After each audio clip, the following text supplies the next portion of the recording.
That gown is very sentimental. It must mean a great deal, given that it is all you have from her.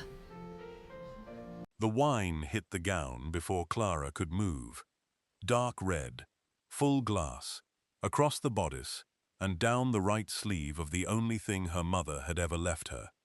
The embroidery her mother's seamstress had spent 4 months on. The cream silk her mother had worn once, to a winter banquet, the night she met the man she would marry. 17 years Clara had kept it folded in paper at the bottom of her trunk, waiting for the right occasion. Rosamond set the empty glass down and said, "Oh, how dreadful." She did not look dreadful about it. The nearest guests went quiet. Some looked away. Some watched. Philippa brought a hand to her mouth. Not from horror. Clara knew that gesture. She had grown up with that gesture. Clara pressed a cloth to the stain once, set it down, folded it, placed it on the table beside her.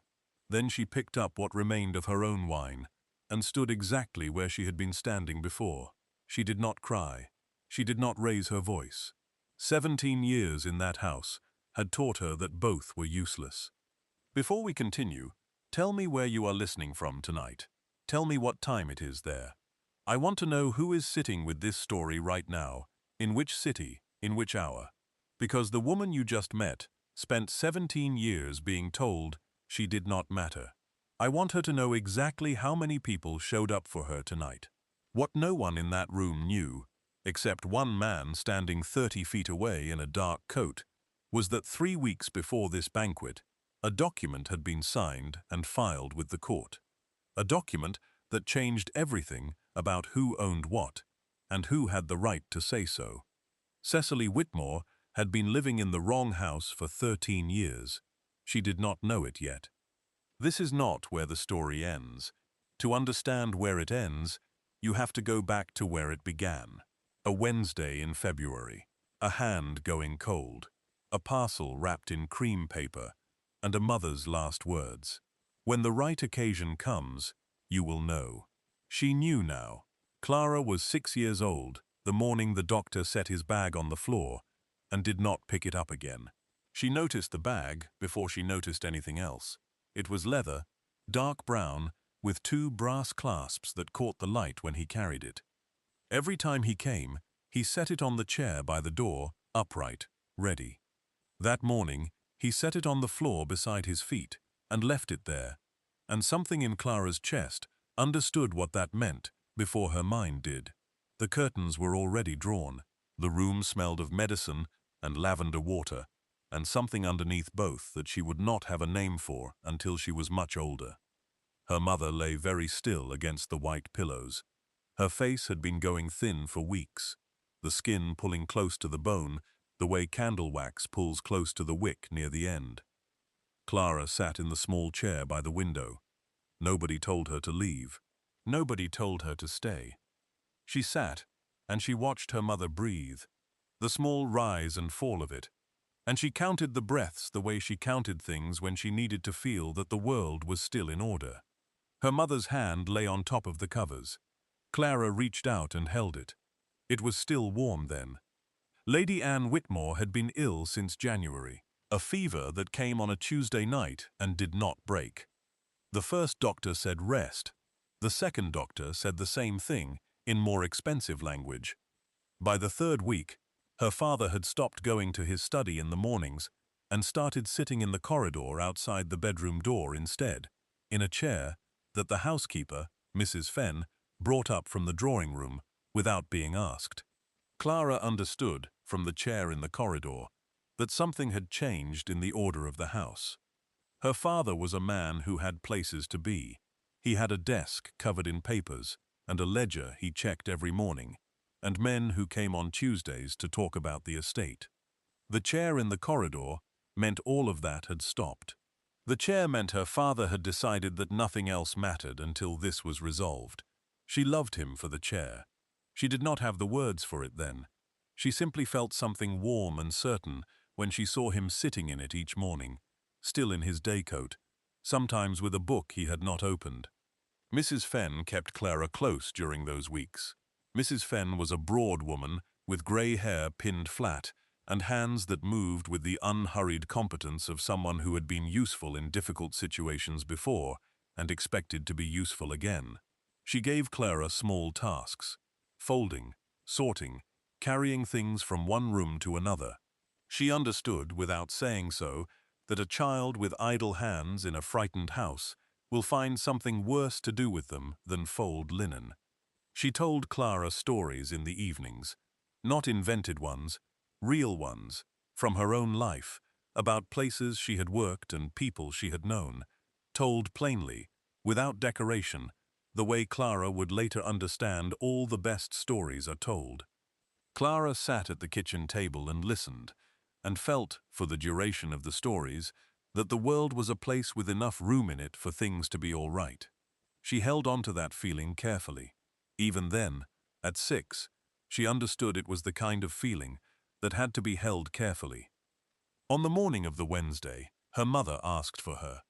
Mrs. Fenn brought her to the room and stood near the door with her hands folded. The doctor had already been and gone. Her father was in the corridor. Clara could see the toe of his boot through the gap under the door. Her mother's eyes were open. They were the same dark eyes Clara had always known, quick and warm, though the quickness had slowed in recent weeks to something more careful, more deliberate, as though each movement of them cost something she was budgeting. She looked at Clara for a long moment. Clara stood at the foot of the bed and looked back. "Come here," her mother said. Clara came. She climbed onto the edge of the bed and sat there, and her mother reached up with one hand and touched her face. The hand was lighter than Clara remembered, like something had been taken out of it. "I have something for you," her mother said. She reached under the pillow beside her and drew out a parcel. Cream paper, tied with a white ribbon that had been retied, the bow slightly crooked. She held it out, and Clara took it with both hands. It was heavier than it looked. "Not yet," her mother said.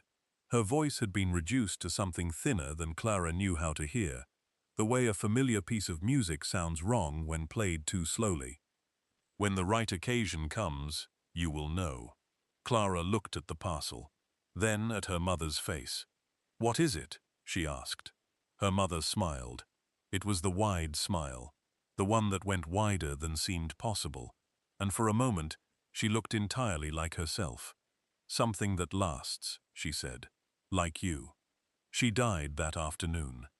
Between 2 o'clock and 3, while Clara was in the kitchen with Mrs. Fenn, learning to roll pastry because Mrs. Fenn had decided Clara's hands needed to be busy.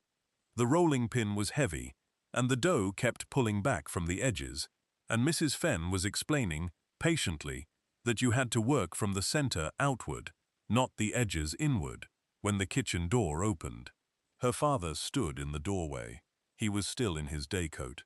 He had been crying, or he had been trying not to cry, and the difference between the two had left the same mark on his face. Mrs. Fenn looked at him once. She put her hand on top of Clara's, over the rolling pin, and held it there for a moment. "We will finish the pastry tomorrow," she said. Clara set the rolling pin down on the board. Very carefully, with both hands, the way you set something down when you want it to know you are still paying attention to it. She did not ask any questions. She already knew. She kept the parcel under her pillow for 3 months without opening it. Her mother had said not yet. Clara took this seriously, in the absolute way that a 6-year-old takes the last instruction a person gives, as though it were a rule handed down from somewhere above the ordinary rules, somewhere that could not be argued with or negotiated around. She would know the right occasion. She would wait. At night, she could feel the shape of it under her pillow. Not large, not small. Something in between. She pressed her hand flat against the pillow sometimes, before she fell asleep, just to feel the outline of it. It was the closest thing she had to her mother's hand. Her father moved through the house those first months like a man navigating in the dark. He was present. He came to meals. He asked Clara how she was getting on with her lessons, and she said fine, and he said good, and then he looked at the table for a while before something else was said. He was not unkind. He was simply somewhere else, most of the time, in a place Clara could not reach and he could not explain. Mrs. Fenn was the one who kept things in order. The meals, the fires, the linens, the small daily architecture of a house that needed someone to hold it together. She did it without commentary, without drawing attention to the fact that she was doing it, the way capable people often do things that less capable people never notice are being done at all. Clara followed her, from room to room, task to task, watching how things worked. How the coal was ordered, and the candles counted, and the correspondence sorted into piles. How Mrs. Fenn spoke to the tradesmen with a particular tone, direct and unimpressed, that got things done faster than any other approach. How she managed the kitchen girl, and the boy who came for the garden, and the woman who came on Fridays for the heavy laundry. Clara was 6, then 7. She watched, and she stored it all away. She did not know why. She did not know yet that she was being given tools she would need badly later.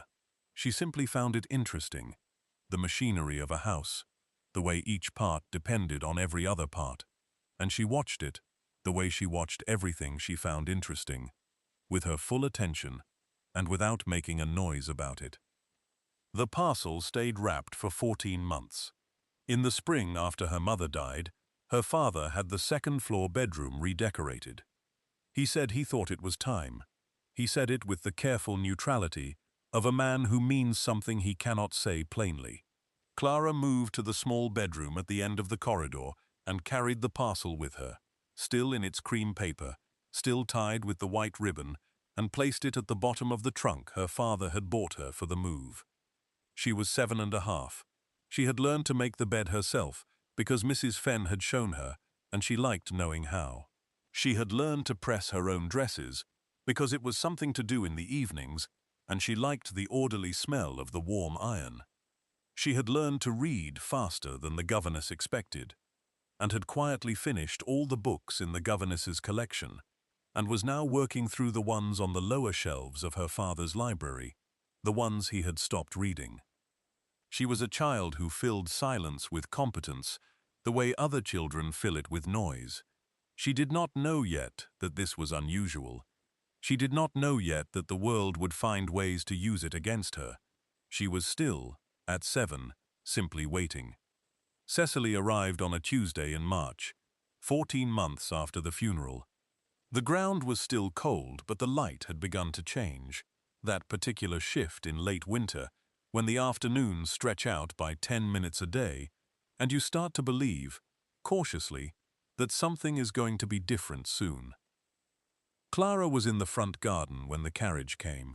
She had a small plot near the garden wall that her father had given her, and she was turning the soil over with a hand fork, preparing it for lavender.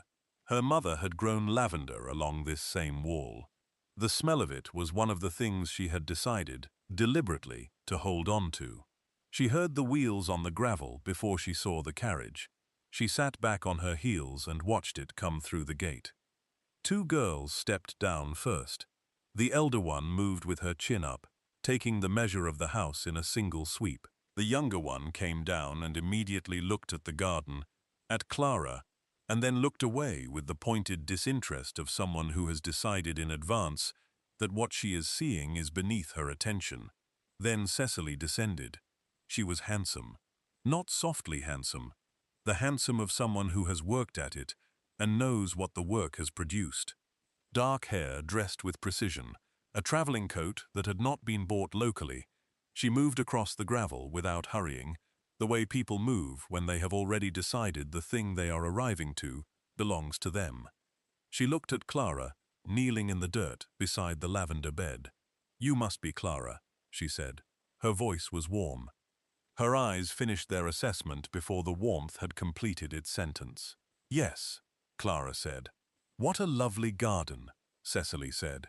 She looked away, toward the house, toward the door where George Whitmore had appeared, and the way his face changed when he saw her, and the way Cecily's face changed in response to his, a small, controlled, proprietary smile.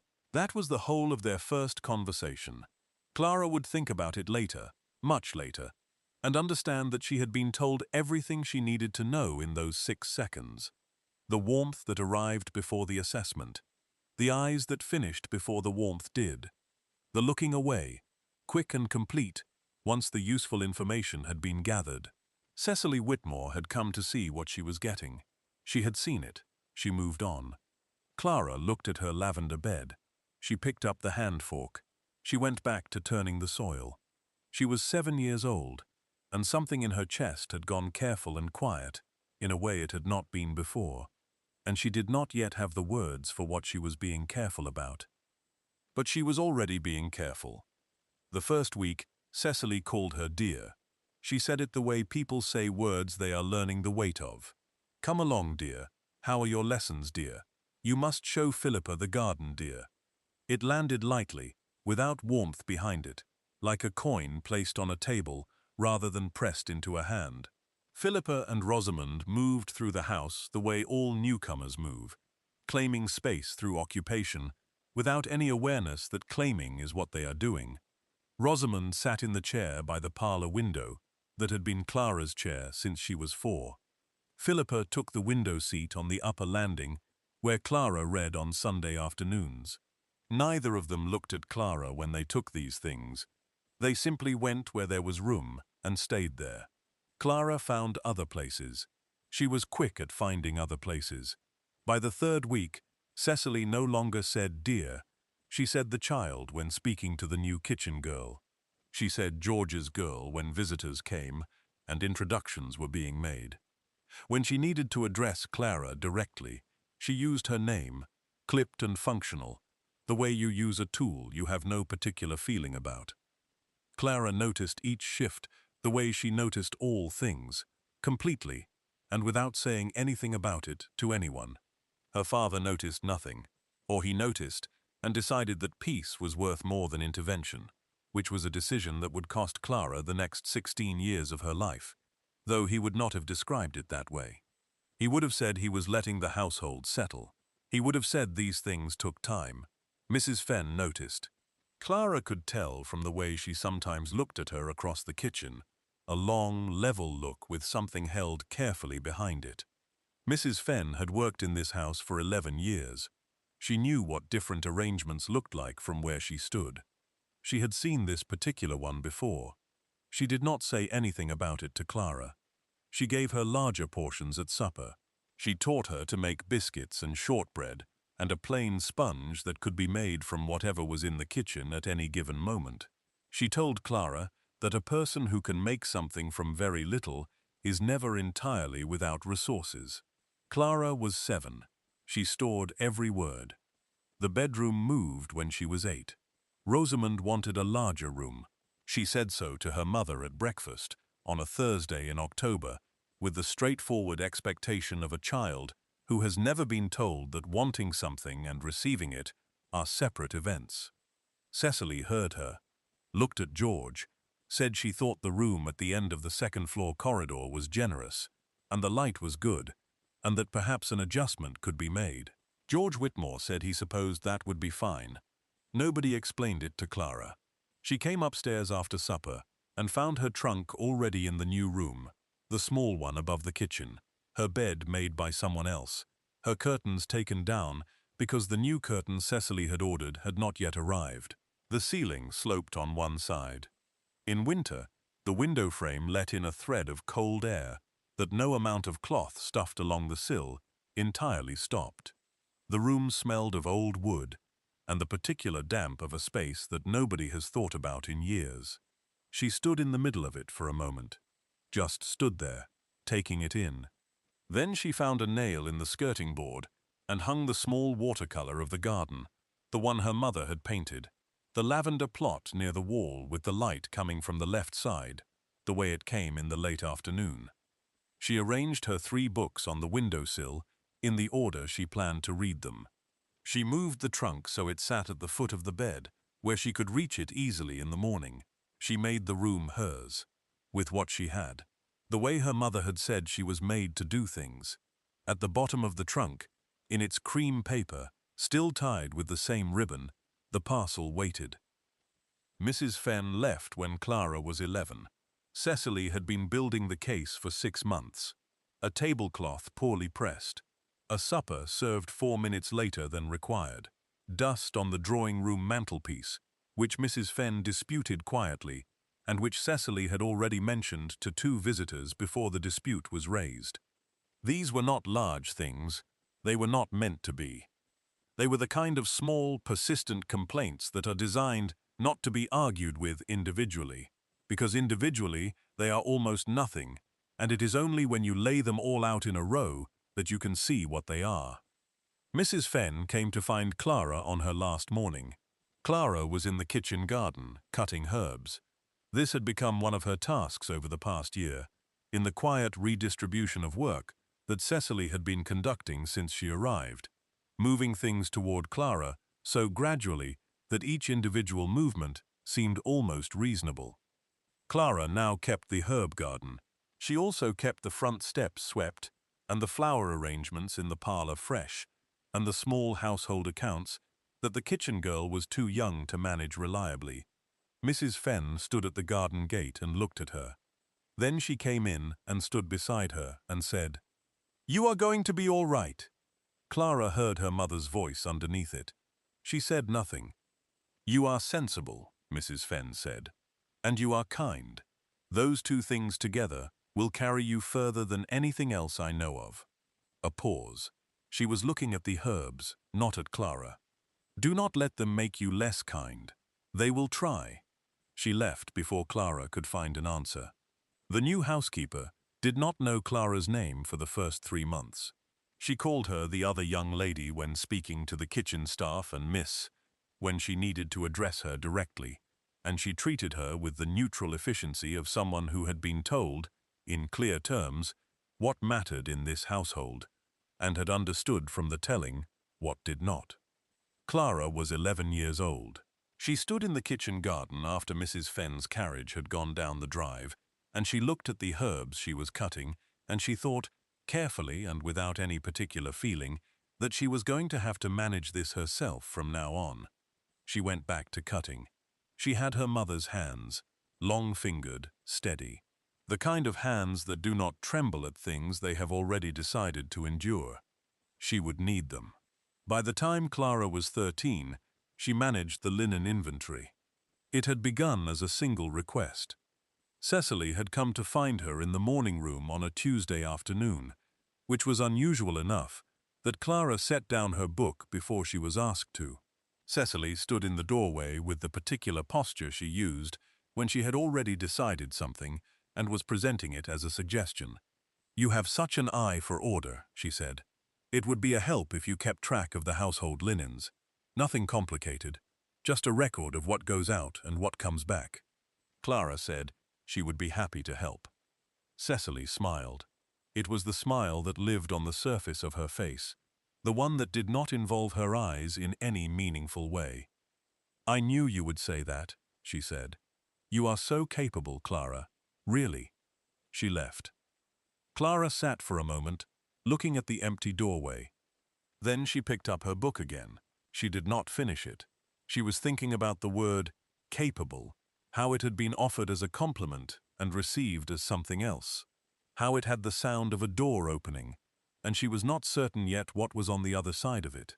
She found out within the month. The linen inventory took 2 hours every Monday morning.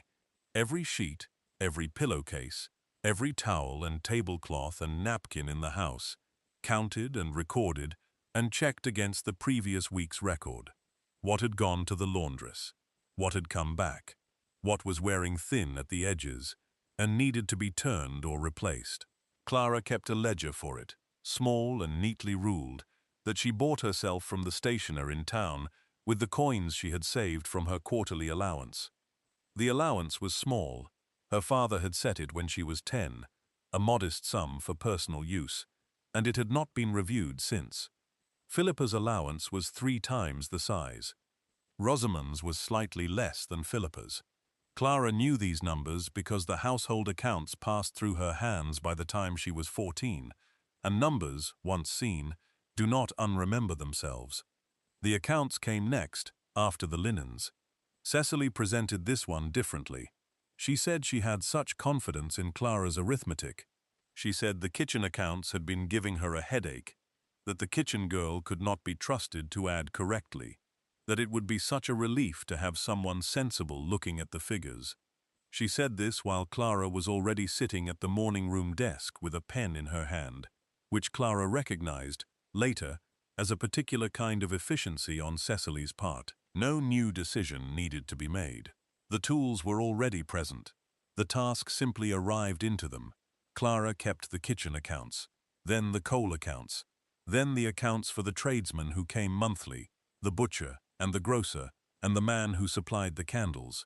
She was 15 when she started handling the correspondence. "Your handwriting is the neatest in the house," Cecily said.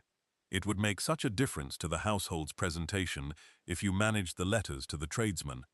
Just the practical ones. Nothing social. Nothing social." Clara noted those two words and said nothing. The practical letters became 30 letters a month. She knew the name of every tradesman who supplied the Whitmore house, the terms they offered, which ones were reliable, and which ones padded their invoices and required a careful eye. She knew which suppliers gave better prices if you paid within a fortnight rather than at the end of the month. She began, quietly, to negotiate. Not dramatically, simply by knowing the numbers and knowing what questions to ask. Within 6 months, she had reduced the household's monthly expenditure by £11 without removing anything from the household that anyone had noticed was gone.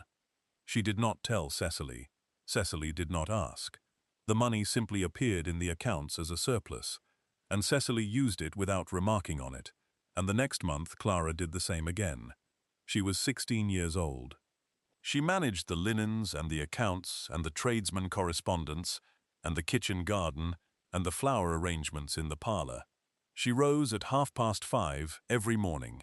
She went to bed at 10:30 every night, later if the accounts required it. Philippa attended 4 morning calls a week and was being fitted for her second new dress of the season. Rosamond had taken up watercolor painting and required a dedicated afternoon each week with a drawing master who came from town and was paid from the household accounts that Clara kept. Nobody said, in plain words, that this was the arrangement. That was the thing about Cecily.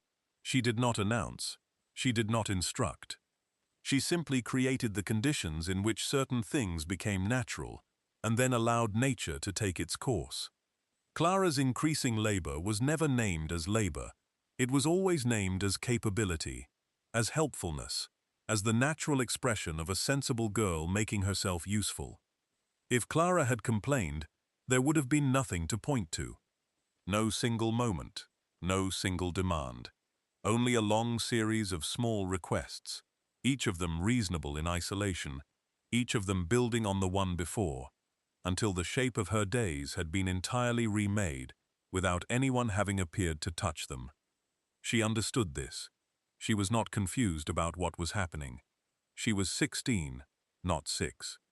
She had been watching Cecily operate for 9 years, and she had learned to read her the way she read the household accounts, by looking at what the numbers actually said, not what they were supposed to say. What the numbers said was this: Clara did the work of a housekeeper, a secretary, and a junior steward. She received the allowance of a child. She had not attended a social engagement in 3 years. She had not sat in the family church pew since she was 12. When visitors came to the house, Cecily introduced Philippa and Rosamond by name, and first impression and recent accomplishment, and looked briefly in Clara's direction and said, "George's other girl," with the tone of someone identifying a piece of furniture that had come with the house. The visitors would look at Clara. Clara would look back. There was nothing in their faces except the mild, untroubled blankness of people who have been given a category for something and are satisfied with the category.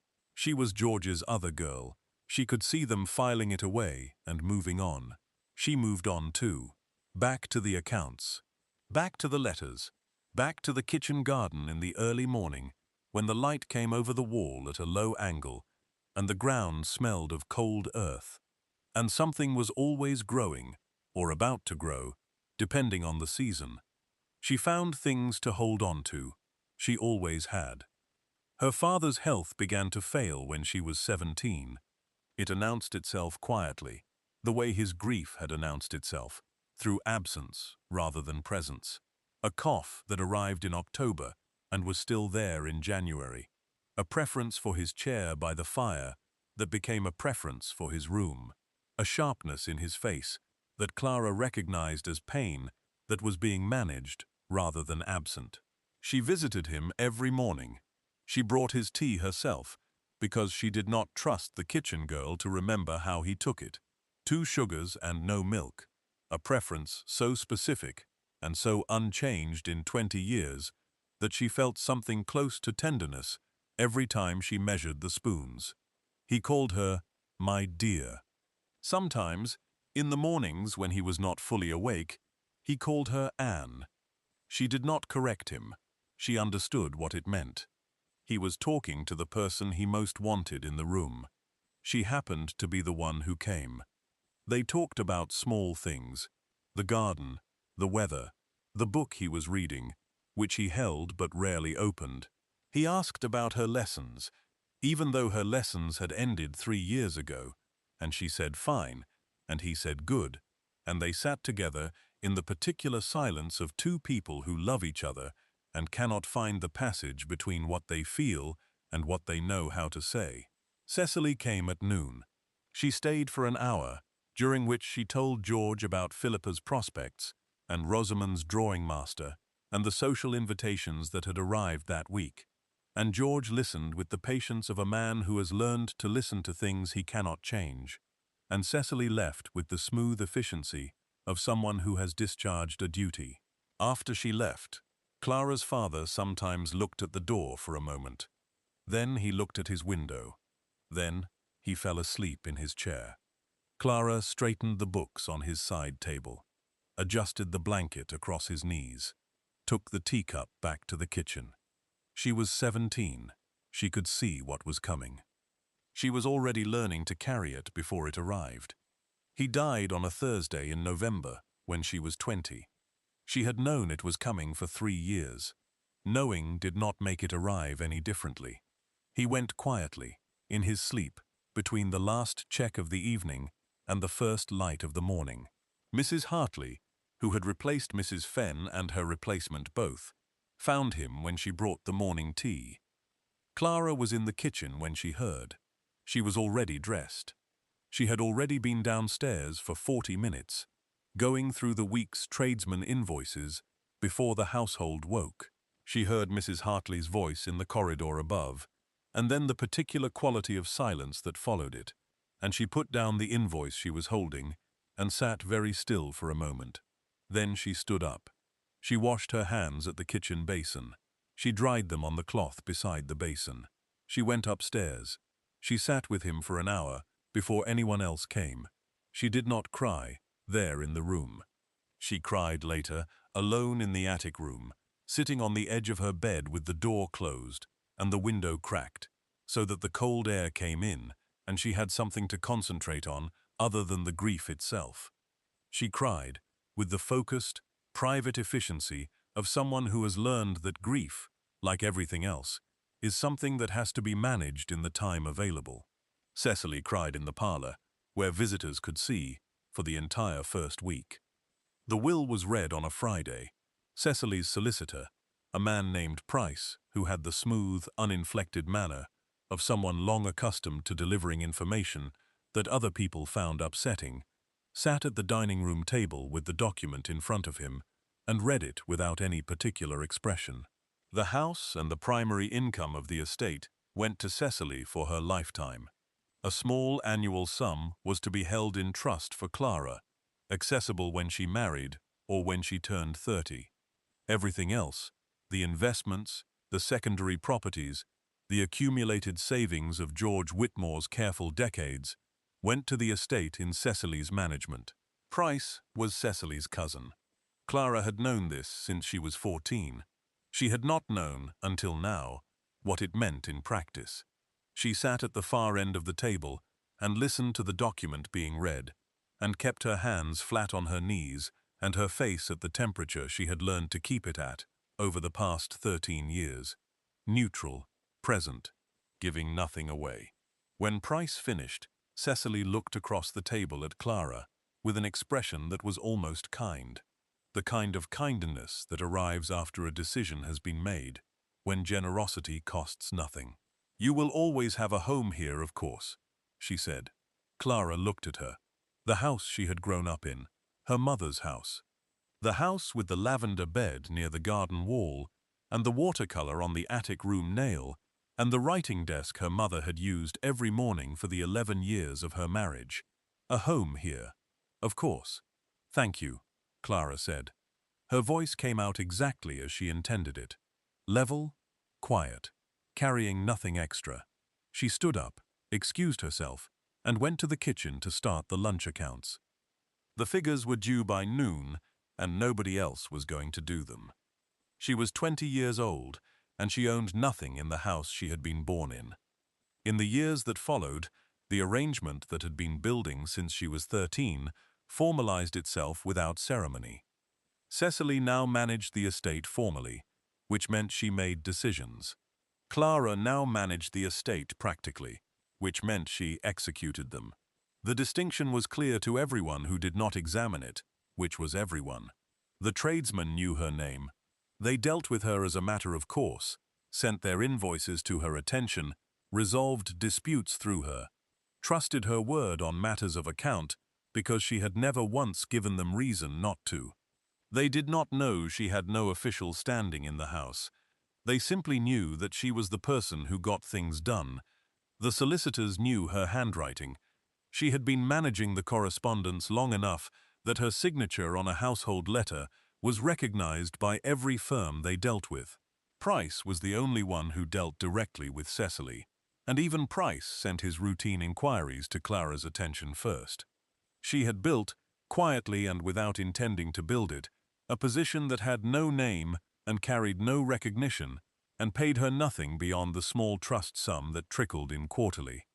Barely enough to cover the personal items Cecily did not supply. She was 20, then 21. The seasons moved. Philippa and Rosamond attended the social calendar with increasing urgency, Cecily managing their prospects with the focused efficiency of a woman whose investment was approaching the point of return. Clara addressed their invitation envelopes. She knew the names before they said them. She did not go to the events. This was not stated as a rule. It was simply how the carriage was arranged and the seating planned and the dresses commissioned. There was never a conversation about it. There was never a moment Clara could point to and say, "Here, this is when it was decided." It was never decided. It was simply always already the case. She was 21 when she attended the charity reading, not because Cecily suggested it, because the invitation had come addressed to all residents of the household, because the event was for a charitable committee her mother had once supported, and because Clara had addressed every other piece of correspondence that week, and this one, for the first time in years, had her name on it. She asked Cecily if she might attend. Cecily looked at the invitation, then at Clara. "I suppose there is no reason why not," she said, in the tone of someone granting a concession that costs them nothing. The carriage was already arranged for Philippa and Rosamond. There was not space for a fourth. Clara walked. It was 40 minutes. The event was in the assembly rooms in town, and she arrived 12 minutes after it started because she had misjudged how long the walk would take in the cold. Every chair was already taken. She stood at the back of the room.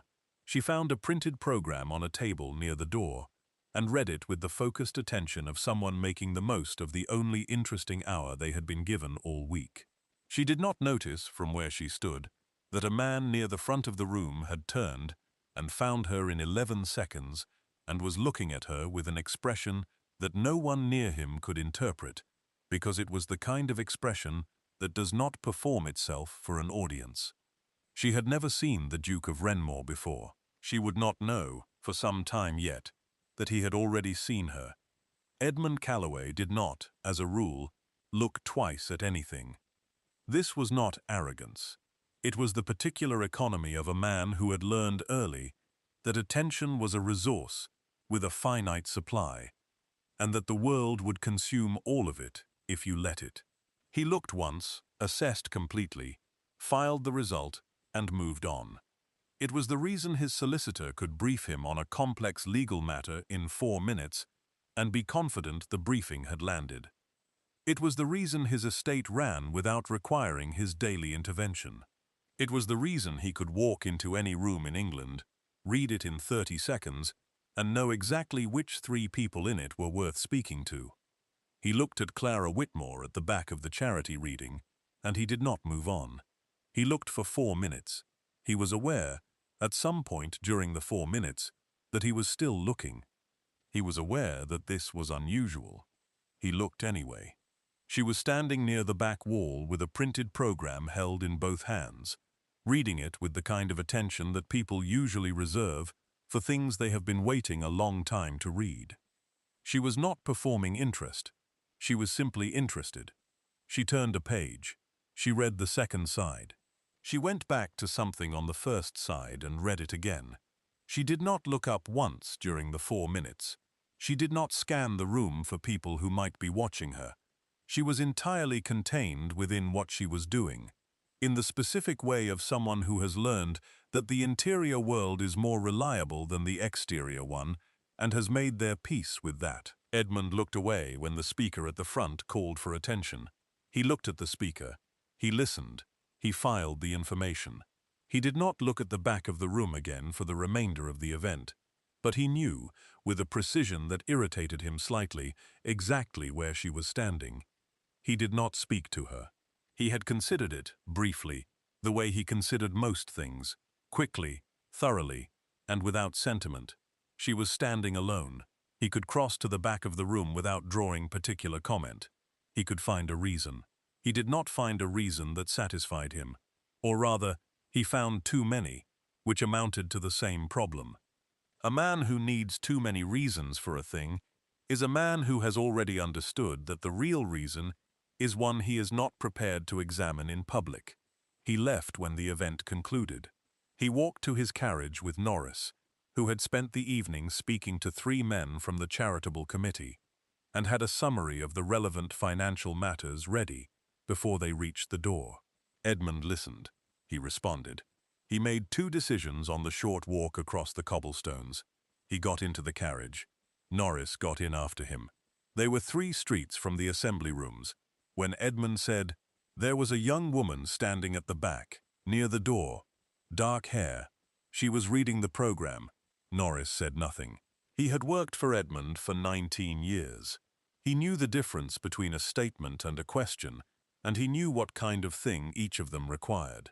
"Find out who she is," Edmund said. Norris wrote it in his notebook.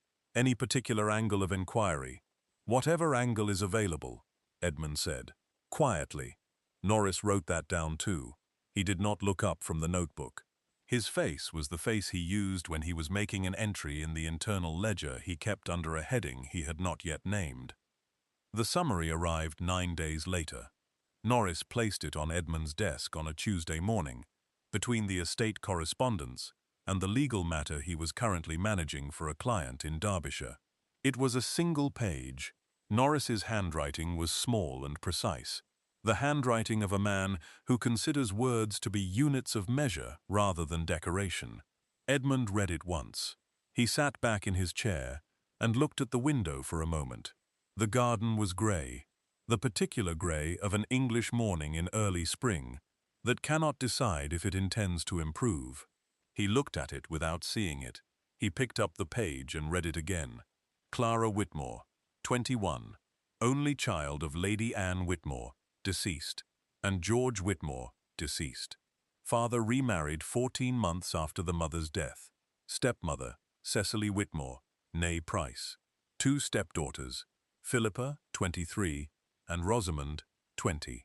Estate passed to the stepmother on George Whitmore's death, per a will drawn by the stepmother's cousin, a solicitor named Price, and executed without independent review.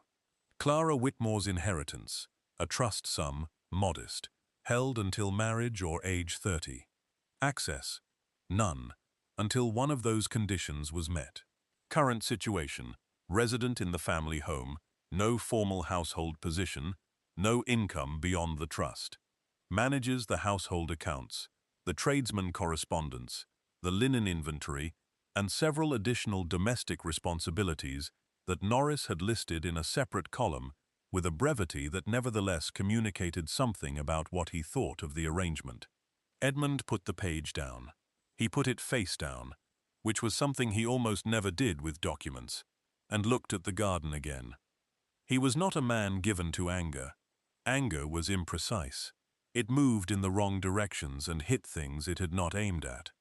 He had spent 31 years learning to convert anger into something more useful, something colder and more directed, and he was good at it now. He was very good at it.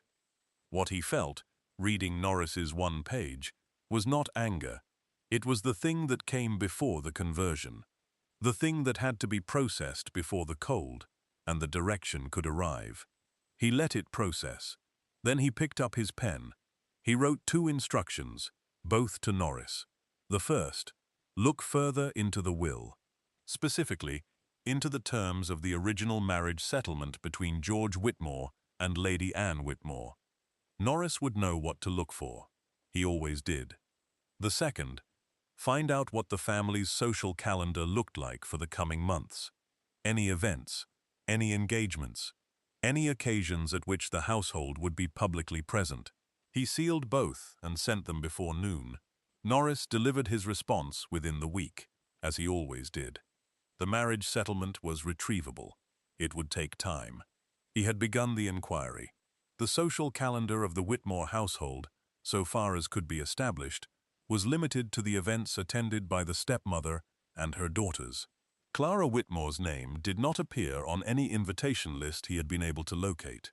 There was a single exception, Lord Ashby's winter banquet. The invitation, issued from Ashby's secretary, had gone to all household members by name. Clara Whitmore was on the list. Whether she would attend was, Norris noted, not yet established. Edmund read this. He made a note on his own calendar. Lord Ashby's winter banquet. Then he put Norris's letter in the desk drawer and went back to the legal matter from Derbyshire, which required his full attention, and received it. Because Edmund Calloway was a man who gave his full attention to whatever was in front of him. The drawer, though. He was aware of the drawer for the rest of the afternoon in a way he was not usually aware of furniture. Norris found the clause 6 weeks later. He came to Edmund's study on a Wednesday afternoon and placed a document on the desk without preamble. Edmund read it. It was 4 pages.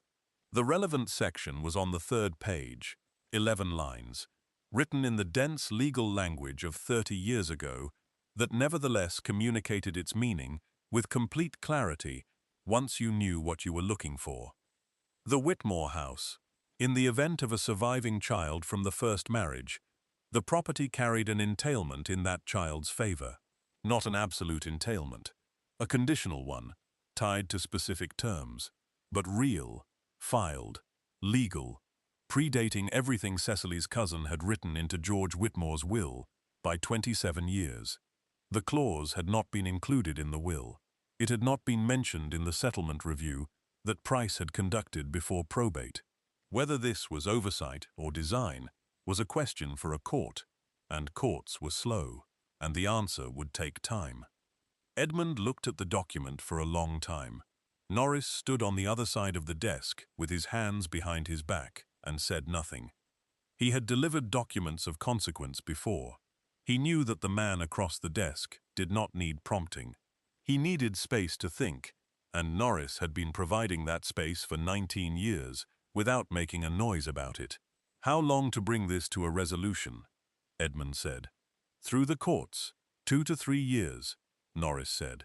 Through a direct filing with the correct documentation, and assuming the entailment terms can be fully established, considerably less. Perhaps 8 to 12 weeks, if we move now. Edmund looked up. Move now, then. Norris made a note. There is one additional matter. Go on. The process, once begun, will become known. The stepmother will be informed, as a matter of legal procedure. Miss Whitmore will also be informed, which she will not be expecting. He paused. The timing of how and when she learns of this may matter. Edmund considered this. Make the filing. Do not inform Miss Whitmore yet. I will determine the right moment. Norris wrote it down. He closed his notebook. He looked at Edmund with the expression he used when he had something to say that he was deciding whether to say. Is there something else? Edmund said. No, Norris said. He picked up his hat from the chair beside the door. Only that it is a very old clause, and it has been sitting there for 30 years doing nothing, and it is interesting that it has come to someone's attention now. He left before Edmund could answer. Edmund sat with that sentence for a while. Then he opened his desk drawer and took out the single-page summary from 9 days after the charity reading and smoothed it on the desk in front of him. He read it a third time, which was 2 more times than he read most things. He put it back in the drawer. He signed the instruction to Norris. He dated it. He pressed his seal into the wax while it was still warm. He sent it that afternoon. The document was filed 3 weeks later, on a Tuesday. The same day the invitation to Lord Ashby's winter banquet arrived at the Whitmore house, and Cecily held the 4th card in her hand and looked at it for a long moment before passing it across to Clara. In the Whitmore house, the weeks before the banquet moved in their usual rhythm. Philippa was fitted for a new gown, deep green silk with ivory trim, chosen after 4 visits to the dressmaker and considerable discussion about what would serve her best at a gathering of this significance. Rosamond was fitted for burgundy, which suited her coloring and which Cecily had decided upon before the first appointment, though she allowed Rosamond to believe she had arrived at the choice herself. Cecily's own gown was midnight blue. She wore it to the fitting and turned twice in front of the long mirror with the expression of someone confirming what they already knew. Clara's gown was not discussed. Not because it was forbidden, because the question of what Clara would wear had simply not arisen in any conversation that included anyone who might have thought to ask. She was attending. The 4th card had been given to her. The carriage had been arranged with 4 seats, because Lord Ashby's event was the kind of occasion that required a full complement of household members. Beyond those facts, nothing had been considered. Clara considered it herself. Alone, in the attic room, on a Tuesday evening, after the accounts were done and the correspondence filed, and the house quiet above and below her. She sat on the edge of her bed. She thought about the banquet, the kind of room it would be, the kind of people who would fill it, the kind of occasion it was. She thought about the invitation list, which she had seen because she had opened and filed the household's correspondence, and she had noted the names on it, and she understood what the evening represented in the social architecture of the county. She thought about her mother. Then she got up and went to the trunk at the foot of her bed and took out the cream paper parcel and sat back down with it on her knees. She had not opened it. 15 years. She had carried it through 2-bedroom moves and 1 complete rehiring of the household staff and the death of her father and the daily diminishment of everything that had once been hers. She had kept it at the bottom of the trunk through all of it, still wrapped, still tied, still waiting. She sat for a while with it on her knees. Then she untied the ribbon. She pulled the paper back at the edges, carefully, not tearing it, folding the creases back the way her mother had folded them forward. The gown was cream and gold. The silk had kept its color in the dark of the trunk, protected by the paper, exactly as it had been the day her mother's seamstress finished it. The embroidery along the right sleeve was as fine as anything Clara had seen since. 4 months of work, in thread so small it seemed impossible that human hands had placed it. She held it up in the attic room's thin light. It was the most beautiful thing she owned. It was the most beautiful thing she had ever held. She thought about what her mother had said. When the right occasion comes, you will know. She looked at the gown. She looked at the cream paper folded back on the bed beside her, the ribbon placed on top of it. She knew. The morning of the banquet, she rose at 5:30, as always. She did the accounts. She filed the week's correspondence. She checked the kitchen inventory and noted 3 items that would need ordering before the end of the week. and wrote the letters to the relevant tradesmen and left them on the hall table for the afternoon post. She cut the parlor flowers and arranged them in the blue vase her mother had preferred and placed them on the mantelpiece where the light caught them from the left side in the afternoon. She ate breakfast in the kitchen, which was where she always ate, while Cecily and Philippa and Rosamond ate in the dining room above her, and the sounds of their conversation came down through the ceiling in murmurs she had long since stopped trying to decipher.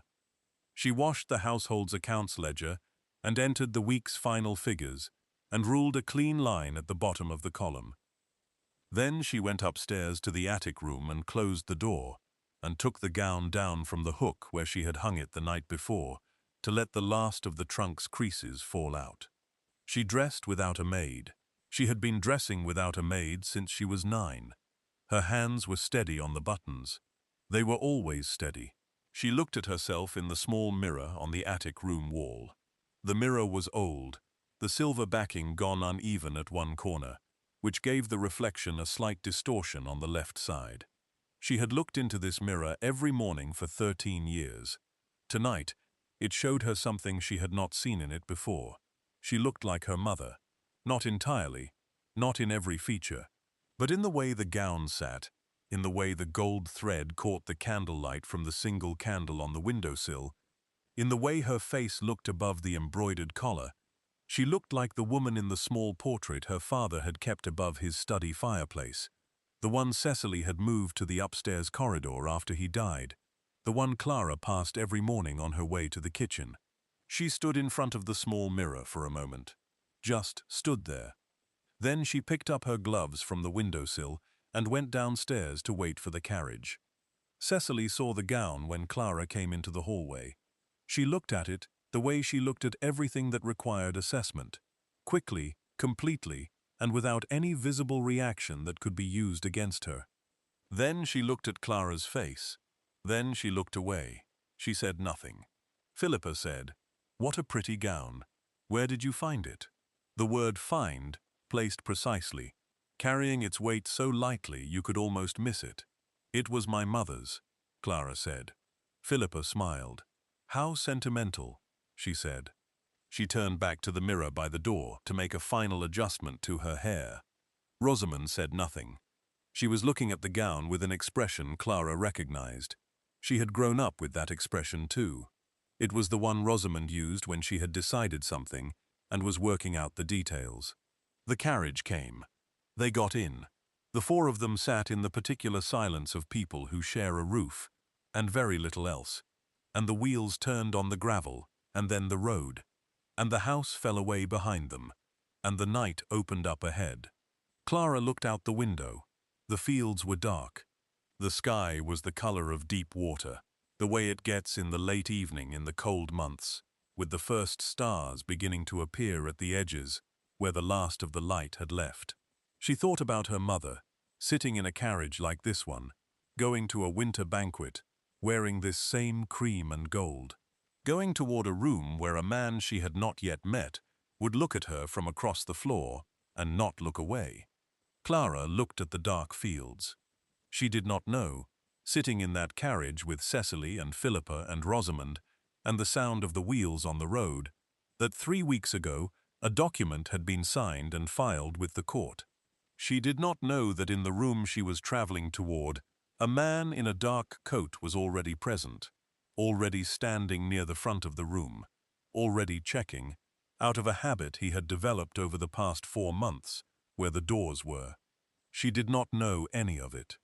She knew only the gown on her back and the dark sky through the window and the feeling, specific and quiet, that something was about to be different. She pressed her gloved hand flat against the carriage seat, the way she used to press her hand against the pillow when she was 6, to feel the outline of what her mother had left her. "Something that lasts," her mother had said. Like you, Lord Ashby's estate was lit from every window.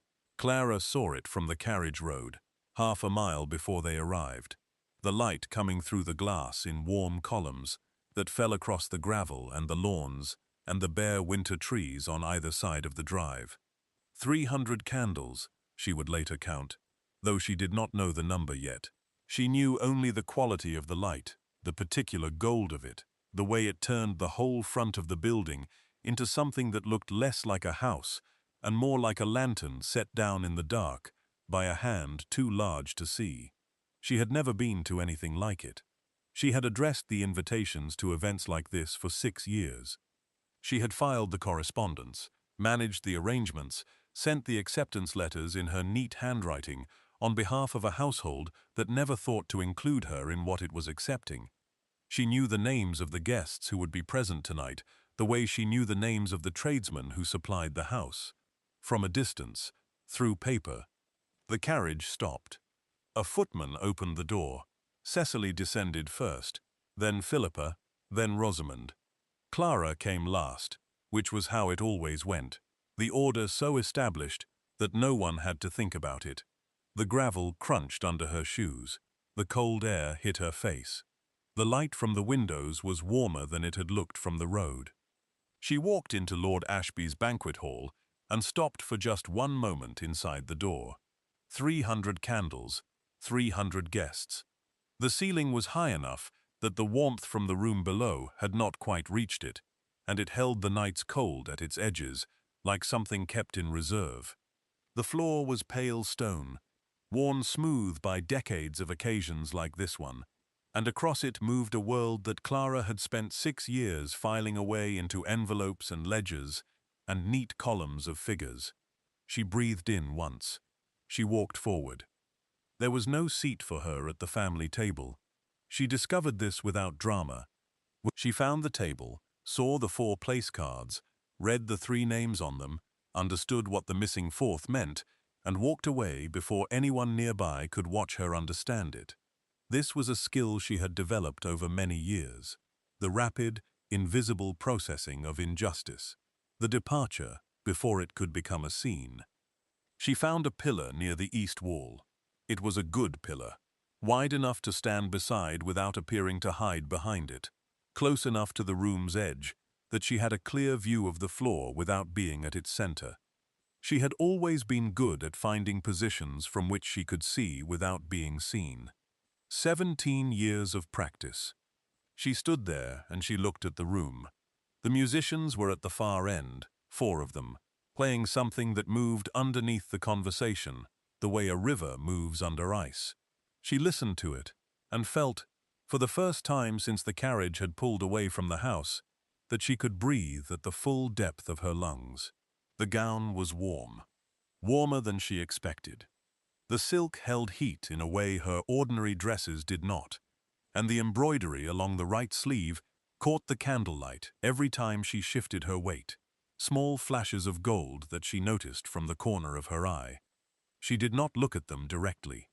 She was afraid that if she looked at them directly, she would think too precisely about where they came from and what it had taken to keep them, and she needed, tonight, to be present in this room, rather than somewhere else. She looked at the musicians instead. She found the one who was leading, and watched his hands. Edmund had arrived 40 minutes before the carriage from the Whitmore house. He did not come early to events as a habit. He came early to this one because Norris had reminded him, on the morning of the banquet, that the document had been filed on Tuesday and that the legal process was now moving without the possibility of reversal, and Edmund had found, for the first time in 19 years of working with Norris, that a reminder had unsettled him. He stood near the front of the room and spoke to 3 men whose names he knew and whose opinions he had already factored into his decisions for the next quarter. He spoke to Lord Ashby, whose banquet this was, and to Ashby's wife, whose charitable committee he sat on, and to a man from Derbyshire, whose legal matter was now resolved, and who wanted to express his gratitude in person. He listened to all of them. He responded appropriately. He was, by any external measure, entirely present in every conversation. He checked the doors twice. The second time he checked the east door, the Whitmore carriage had just deposited its occupants on the gravel outside. He did not see Clara arrive. He heard the particular quality of the room change, a slight shift in the social temperature that rooms make when something enters them that does not belong to the category they have prepared for, and he turned. He found her in 4 seconds. She was standing near the east pillar in a cream and gold gown, looking at the musicians with the focused attention he recognized from the charity reading 4 months ago. The same interior quality, the same complete containment within what she was doing. The gown was her mother's. He knew this from Norris's report, which had mentioned it in a single line, matter-of-factly, the way Norris mentioned things that he wanted Edmund to register without appearing to direct his attention toward them. He looked at her for a moment, then he looked away. He did not approach. Not yet. Not in the first hour. He had learned, over 31 years, that the timing of a thing mattered as much as the thing itself, and that the instinct to move immediately was almost always the wrong one. He held his position, and he spoke to Lord Ashby's cousin, who was telling him something about a property dispute in the north that required attention, and he listened and responded and filed the information. He was aware, with a precision that had become familiar over the past 4 months, of exactly where Clara Whitmore was standing. A footman passed with wine. Edmund watched the footman move along the east wall, offering glasses to the guests standing near the pillar. He watched the footman reach Clara and continue past without stopping. Whether by instruction or simple oversight, he could not determine from across the room. Both were possible. In his experience, both were usually the same thing in a different coat. He said one word to the servant standing nearest him. The servant nodded. 2 minutes and 40 seconds later, a footman appeared at Clara's elbow with a silver tray carrying a glass of wine and a small plate of food, and a card that was blank on both sides. Clara looked at the tray. She looked at the footman, who had already been instructed to say nothing. She looked at the card. She looked around the room once, slowly, trying to trace the source. She did not find it. She took the glass. Edmund looked at Lord Ashby's cousin and said something about the property dispute in the north that indicated he had been paying attention, which he had. He had simply been paying attention to 2 things at once, which was not unusual for him. From across the room, Philippa Whitmore had watched the footman arrive at Clara's elbow with the tray. Edmund saw her see it. He watched her look at the card. He watched her eyes move across the room in the same slow survey Clara had performed, the same attempt to find the source. Philippa was more systematic than Clara. She worked the room in sections. She was good at it. She had been trained for rooms like this in ways Clara had not. She did not find him either, but she filed the tray. Edmund could see her filing it. The particular stillness of a person who has received a piece of information they have not yet found a use for but intend to. He returned his full attention to Lord Ashby's cousin and the property dispute. He was going to need both in the next hour. He did not see Philippa move toward the pillar. He saw the result. He was speaking to Norris, who had arrived at his elbow with the quiet efficiency he always used in public rooms, and Norris was saying something about the timing of the evening's conversation with Cecily Whitmore, when Edmund looked toward the east pillar, and Philippa was already there. She was standing beside Clara with the posture of a woman making polite conversation. Her body was angled to include Clara in a gesture, and to exclude the nearest guests simultaneously. Her face was pleasant. Her voice, at this distance, was inaudible. Clara was listening. Her own face was at the temperature Edmund recognized. Neutral, present, giving nothing away. Then Rosamond appeared from the left. She came from a direction that made the approach look natural, a woman crossing the floor toward her sister. She had a full glass of wine. She was looking at something on the other side of the room, and smiling at it, and she turned as she reached them, a partial turn, the upper body rotating, while the feet continued their trajectory. And the glass moved with the rotation, and the arc of it was wrong, and Edmund understood what was happening the instant before it happened, and was already moving before his mind had finished the sentence. He was too far away. The wine was dark red. The gown was cream and gold. It happened in less than 2 seconds. The glass tipped. The wine left the glass in a single movement, the way liquid moves when there is no longer anything holding it to its container, and it crossed the bodice and down the right sleeve, and across 4 months of a seamstress's work and 17 years of careful keeping, in less time than it takes to draw a breath. Rosamond set the empty glass down on the table beside her. "Oh," she said, "how dreadful." The nearest guests went quiet. The particular quiet that falls over a room when something has happened that everyone understands and no one intends to address. 3 people looked away. 2 watched. One woman near the pillar brought her hand to her mouth and then remembered that expressions were being noted tonight and made her face neutral again. Philippa brought her hand to her mouth. It was a gesture designed to be seen. Clara knew it. She had grown up with it. Clara looked down at the gown.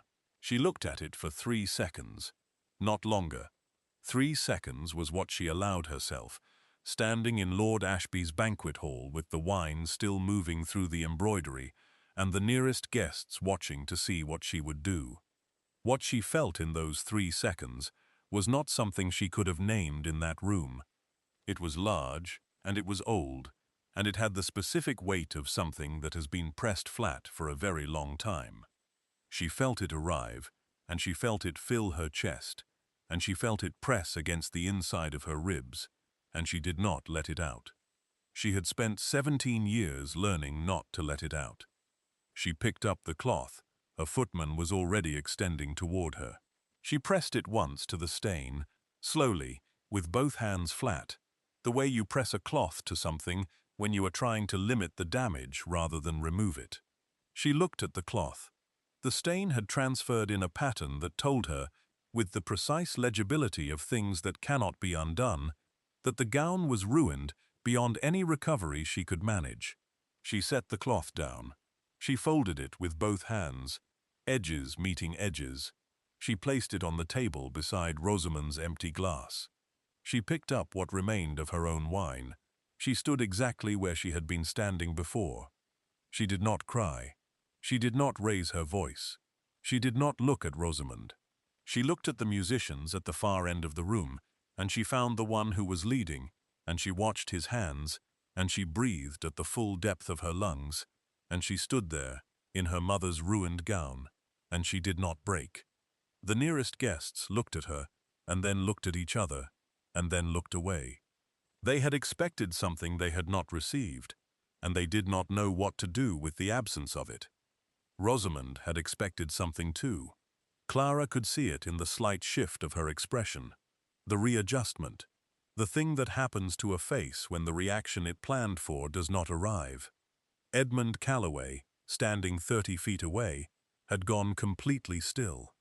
Norris, who had worked alongside him for 19 years, looked at him once and looked away. He had seen this particular stillness before, in courtrooms and boardrooms and across negotiating tables. He knew what it meant. He had simply never seen it mean what it appeared to mean right now. Cecily arrived 3 minutes later. She came across the floor with the smooth efficiency of a woman who has assessed the situation from a distance and arrived with a solution already decided. She did not look at the gown. She looked at the general vicinity of Clara's collarbone, which was the way she looked at Clara when she was managing rather than seeing her. "You cannot stand about looking like that," she said. Her voice was low. It carried to the nearest guests anyway. Voices like Cecily's always did. "It reflects on all of us." Clara said nothing. "Go home and change," Cecily said. "I will have the carriage brought." "You said the carriage was needed," Clara said. A pause. Brief. "You may find a hackney." The nearest guests heard this too. One of them, a woman in grey silk, looked at her gloves. Clara had 4 shillings in her evening bag. A hackney from Lord Ashby's estate to the Whitmore house cost 7 at minimum. Both of them knew this. Clara knew it because she managed the household's accounts and had processed the hackney invoices for 6 years. Cecily knew it because Cecily had given Clara her quarterly allowance that morning and knew exactly what it contained. Clara said nothing. Cecily looked at her for one more moment. Then she turned and walked back toward the room, toward her daughters, toward the social architecture of the evening she had come to manage. And Clara watched her go, and stood where she was standing and breathed. Edmund crossed the room, not toward Clara, toward Cecily. He intercepted her 4 steps from where she had left Clara, at the precise point where changing direction would have required a deliberateness that could not be disguised. He addressed her by her full title. He said he had been meaning to speak with her this evening about a property matter that required resolution. His solicitor was present. He wondered if she might spare a few minutes for a conversation in the anteroom off the east corridor. Cecily could not refuse a duke in Lord Ashby's banquet hall. The calculation took her less than a second and arrived at the only possible answer. "Of course," she said. She smiled the surface smile. "I am at your disposal, Your Grace." Edmund did not smile. He turned toward the east corridor. Norris materialized at his left shoulder with the document case he had been carrying since they arrived, which he had been carrying since Tuesday, when it had come back from the court with the confirmation stamp on the cover page. Cecily followed. She had the expression of a woman who had received an unexpected invitation to a room she had not prepared for, and was composing herself on the walk there. She did not look back at Clara as she went. Edmund looked back at Clara once, a single, brief look, the kind that carries a weight that has no name in polite company. Clara was still standing at the pillar. She was looking at the musicians. She did not see him look. He turned back to the corridor. Philippa found Clara before the anteroom door had closed behind her mother. She came from the right, unhurried, with the particular ease of a woman who has decided what she is going to say, and is in no rush to say it, because she is enjoying the fact that she knows, and Clara does not. She stopped beside the pillar. She looked at the stain on the gown with an expression that was almost sympathetic. "He speaks to women at every event," she said. "The Duke, in case you were wondering about the tray." She looked at Clara's face. "It means nothing. He is courteous. It is a professional habit, not a personal one." Clara said nothing. Philippa looked at the room. At the guests. At the way the evening had arranged itself around them while they stood at the pillar's edge. "You should know," she said, still looking at the room, not at Clara, in the way of someone saying something they have decided to frame as helpfulness, that, whatever you imagine about tonight, you are still going to wake up tomorrow in the attic room. The accounts will still be on the desk. The letters will still need writing. She paused. "Father left you nothing. You have nothing. You are nothing but a stain on a dead woman's dress." She walked away, smoothly, without hurrying, back into the room, back into the evening, back into the social architecture she had been built for. Clara watched her go. She stood very still for a moment. The kind of still that is not the absence of feeling, but the complete containment of it. Everything Philippa had said was true in the world, as Philippa understood it. Clara knew that world. She had lived inside it for 17 years. She knew its geography better than Philippa did, because she had been navigating it without a map from the time she was old enough to understand that the map had been taken from her. She picked up her wineglass. She found it was empty. She set it back down. She looked at the east corridor. The door to the anteroom was closed. She waited. In the anteroom, Norris placed 2 documents on the table. The table was small, the room designed for brief conversations rather than extended negotiations, with 2 chairs on one side and one on the other, and a single lamp that gave the light the quality of something more intimate than anyone in the room intended. Cecily sat on the single chair side without being asked, which told Edmund something about the way she understood the evening's power arrangement, and he sat on the other side with Norris standing to his left, with the document case open. The first document Norris placed on the table was the property matter Cecily had been delaying. A routine matter of boundary confirmation on the eastern edge of the Whitmore estate, which had required her signature for 11 months, and which she had deferred with the practiced patience of someone who has learned that delay itself is a form of control. She looked at it. She reached for it. "The second document takes precedence," Norris said. His voice in a small room was the same as his voice in a large one, measured, uninflected. The voice of a man who has long since stopped finding any information surprising. Cecily looked at the second document. It was 4 pages. The top page carried the court confirmation stamp, dated Tuesday of the preceding week, the ink still carrying the particular darkness of a recent impression. "What is this?" she said.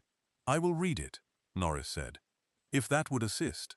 Cecily said nothing, which Norris took as assent. He picked up the 4 pages. He read them aloud from the beginning, including the legal language, without abbreviating or translating, because the legal language was itself the point, and its weight needed to be felt in its original form. He read for 6 minutes. The room was very quiet.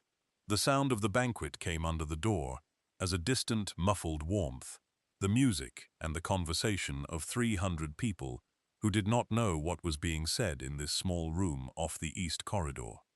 When Norris finished, he set the pages back on the table and stood with his hands behind his back and looked at the wall above Cecily's head. Cecily sat very still. The Whitmore House. Lady Anne Whitmore's original marriage settlement. The entailment clause, 30 years old, filed and legal, and never once mentioned by the solicitor who had drawn George Whitmore's will, who was Cecily's cousin, who had conducted the review before probate, who had returned the settlement documents to the estate's records with the relevant section unmarked. The house belonged to Clara. It had belonged to Clara since the day George Whitmore died. It had belonged to Clara, in the terms of the entailment, since the day she was born. Cecily had been living in Clara's house for 13 years. "This is not possible," Cecily said. "It is filed," Norris said. "It was filed on Tuesday." The court confirmation is the top page. Cecily looked at Edmund. She looked at him with the expression of a woman who has built something carefully over many years, and is watching it come apart, and is still, even now, looking for the angle from which it can be reconstructed. "This will be contested," she said. "You may contest it," Edmund said. It was the first thing he had said since sitting down. His voice in the small room was the same as his voice in a large one, steady, without heat. The entailment clause is 30 years old, and was filed by a firm that has been in continuous practice since. The omission from the will is a matter of legal record. A contest will require a public proceeding that will name every document involved, including the settlement review conducted by your cousin before probate. He looked at her steadily. "That is your option." Cecily looked at the table, at the 4 pages, at the court stamp. She looked at them for a long time. Then she stood up. She straightened her midnight blue skirt with both hands. She looked at a point somewhere above Edmund's left shoulder, the way a person looks when they need something to focus on that is not the face of the person who has just dismantled 13 years of their life. She walked to the door. She opened it. She went back into the corridor without looking back.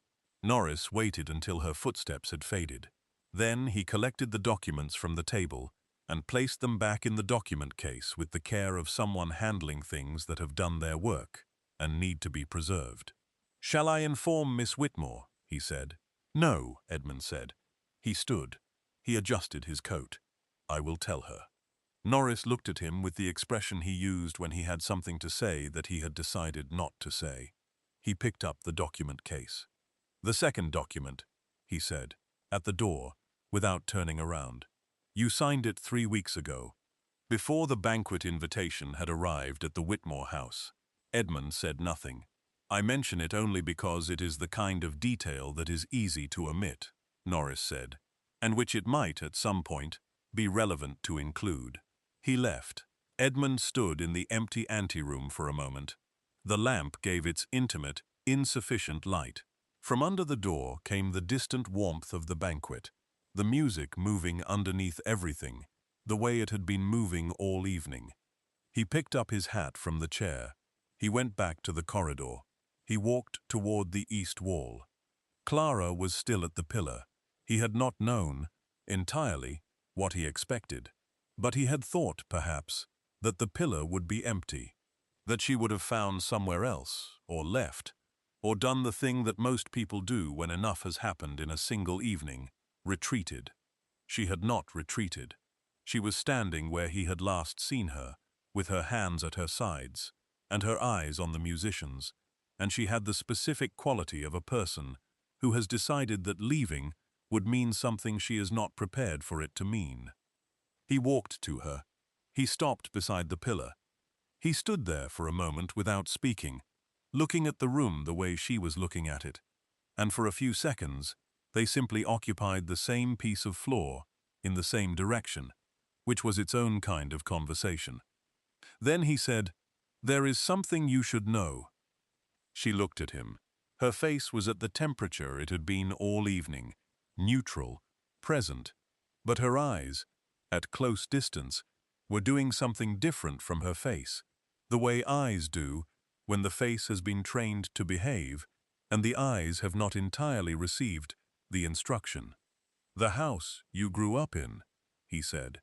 He kept his voice level and his words simple, because this was not a moment for legal language or for preparation. It was a moment for the plain facts, delivered plainly. Your mother's marriage settlement contained an entailment clause. It was omitted from your father's will. My solicitor found it 8 weeks ago. The filing was completed on Tuesday. He watched her absorb it.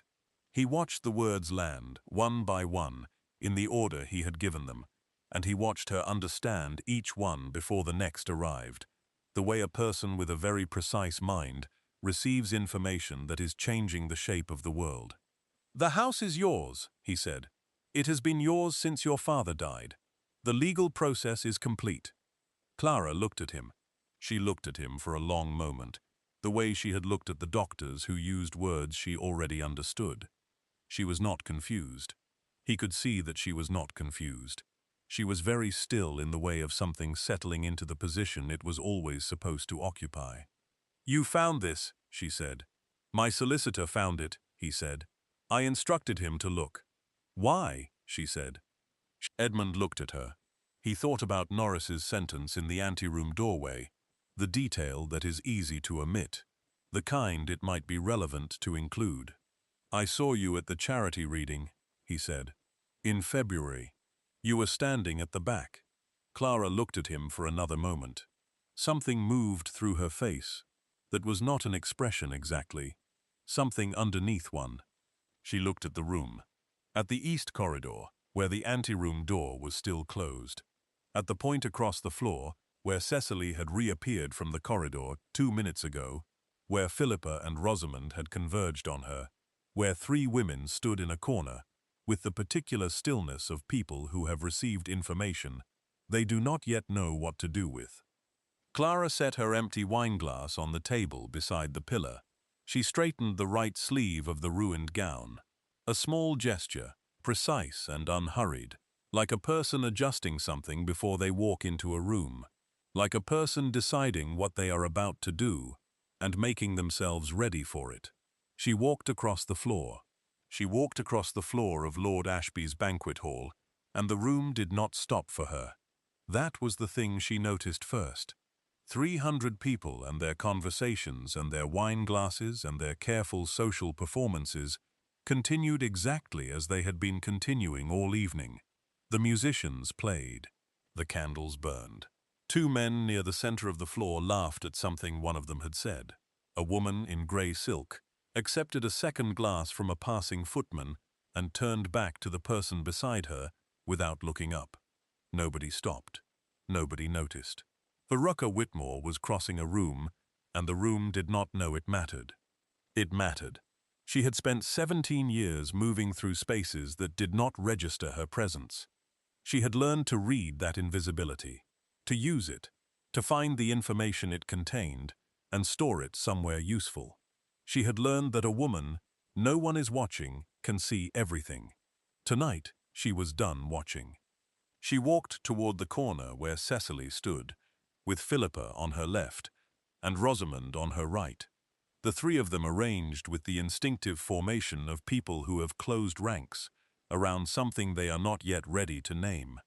Cecily's face was wrong, not dramatically wrong, Not the wrongness of someone who has collapsed or broken. The wrongness of someone who has received information that has rearranged the internal architecture of everything and whose face has not yet found a way to accommodate the new arrangement. Philippa saw Clara coming first. She saw her from 12 feet away, and something moved through her expression that Clara had never seen there before. Not guilt. Philippa was not built for guilt. Something closer to recalculation. The rapid, involuntary reassessment of someone who has been playing a game and has just understood, mid-move, that the board is different from the one they thought they were sitting at. Rosamond saw her at 8 feet. She looked at the gown, at the stain across the bodice and down the right sleeve, at the cream silk ruined past any recovery. Then she looked at Clara's face and looked away again quickly, the way people look away from things that are more than they prepared for. Clara stopped in front of them. She stood there for a moment. She looked at all three of them in turn. Cecily, whose eyes were fixed at a point somewhere above Clara's left shoulder. Philippa, whose chin was still up, but whose jaw had acquired a tightness that had not been there an hour ago. Rosamond, who was looking at the floor. The nearest guests had gone quiet. Not the whole room. A radius of perhaps 4 feet in every direction. The circle of people close enough to sense that something was occurring and near enough to hear whatever was said next. Clara had thought, on the walk across the floor, about what she would say. She had run through several versions. She had considered and discarded. She had arrived, by the time she stopped in front of them, at the only version that contained everything she needed it to contain and nothing it did not. She looked at Cecily. She used the same voice she had used in that house for 17 years. The one she had used at breakfast tables and in morning rooms, and across account ledgers and over tradesman invoices, and through every quiet, invisible, unremarkable day of the life that had been constructed around her, without her consent. "I will need the master bedroom cleared by the end of the month," she said. She held Cecily's gaze for 3 seconds, long enough for the sentence to have landed and been understood, and for the understanding to have completed its work. Then she turned and walked away, before any of them could answer. She heard nothing behind her, not immediately. For the first 4 steps there was only the sound of the room, the music and the conversation, and the particular texture of 300 people's evening continuing around the still point of what had just happened. Then, at the 5th step, she heard Philippa say something in a voice kept low and controlled, and Cecily's response, lower still, and Rosamond's silence, which was its own kind of answer. She did not turn around. She walked back toward the east wall, toward the pillar. She stopped beside it, and she put her hand flat against the stone, and she breathed. The stone was cool, solid. It had been standing in this room for longer than anyone present tonight had been alive, and it would be standing here long after they were gone, and it did not care, in any particular direction, what had just happened on its floor. She found this steadying. She stood there with her hand on the pillar, and she breathed and she let the room come back to her in its full dimensions. The music, the candles, the warmth that had built up over 3 hours of 300 people occupying the same space, the smell of beeswax and something floral from the arrangements along the far wall. She had just said 6 words to a woman who had taken 17 years from her. 6 words. The same voice. The same register she used for accounts and letters and kitchen inventories. She had not raised it. She had not needed to. She thought about her mother, in a carriage like the one outside, going toward a room like this one, wearing this same gown. She thought about her mother pressing the parcel into her hands and saying, "When the right occasion comes, you will know." She thought about what it had taken to keep that parcel for 17 years, and what it had taken to open it, and what it had taken to stand in a room, in the thing inside it, while people who wished her invisible looked through her. She thought about all of it, and she felt something shift in her chest. Something that had been held at a specific angle for a very long time, held there by effort, and by the daily decision to hold it, releasing the angle it had been forced into, and finding the one that was natural to it. She was still standing at the pillar, when Edmund came back. He stopped beside her. He did not speak immediately. He stood the way he had stood before, looking at the room in the same direction she was looking at it, giving her the space to be whatever she currently was, without requiring her to perform anything for his benefit. She appreciated this more than she would have known how to say. After a moment she said, "They will contest it. They may try," he said. "Cecily will not go quietly." "No," he agreed. "She will calculate the cost of contesting against the cost of not contesting, and she will arrive at the only rational conclusion, which is that a public proceeding exposes more than it recovers. She is a practical woman. She will be practical about this too." Clara looked at the room, at the musicians, at the two men near the center who were still talking, their conversation completely unaware of what had happened 30 feet from them this evening. "You have been managing this for 8 weeks, she said, "without telling me." "Yes. Why?" He was quiet for a moment. Not the quiet of someone searching for an answer. The quiet of someone deciding how much of the true answer to give and in what order. "Because the process needed to complete before it could be interrupted," he said. "And because I was not certain, until it was complete, that I had the right to tell you something that might not resolve in your favor." Clara looked at him. He was looking at the room. His profile in the candlelight was the profile of a man who has made a decision and is not uncertain about it, and is also, beneath that certainty, doing something more complicated that he has not yet found the language for. She had seen that combination before, in people who cared about something they had not yet admitted they cared about. "You signed the document 3 weeks ago," she said. "Before the banquet invitation arrived." He looked at her then. "Yes, Norris told me," she said, which was not entirely true. Norris had told Edmund, in her hearing, in the anteroom doorway. She had been standing at the pillar, and the anteroom door had been opened 6 inches when he said it, and sound in a corridor carries further than people expect. Edmund's expression did not change, but something in it shifted, the way light shifts when a cloud moves, and the angle is suddenly different. "Did he?" he said. "He did." A pause. "Norris has 19 years of practice at saying things without appearing to say them." "So I gathered," Clara said. They stood together for a moment. The room moved around them. The music moved underneath the room. Clara's hand was still resting at her side, and Edmund's was resting at his, and there were 4 inches of candle-lit air between them, and neither of them moved to close it, because neither of them had arrived at the point yet where closing it was the right thing to do. But the 4 inches was different from what it had been an hour ago. Both of them knew it. "The east corridor," Edmund said. "The carriage is at the north entrance. If you wish to go home, Norris can arrange it." "I do not wish to go home," Clara said. She looked at the musicians. The one who was leading had shifted to something slower in the past few minutes, something with more space in it, the kind of music that gives a room permission to breathe. "Good," Edmund said. He was quiet. She was quiet. They stood at the east pillar in the remains of her mother's gown, and the evening moved around them, and neither of them said anything else for a while, because nothing else needed saying yet, and they both understood this without discussing it, and that understanding was its own kind of thing.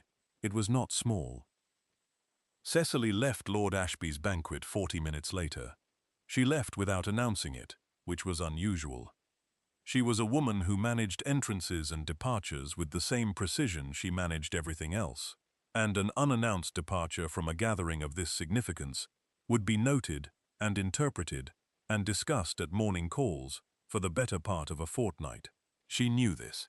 She left anyway, which told Edmund, watching from the east wall, that the calculation had already begun and had already produced its result. Philippa and Rosamond left with her.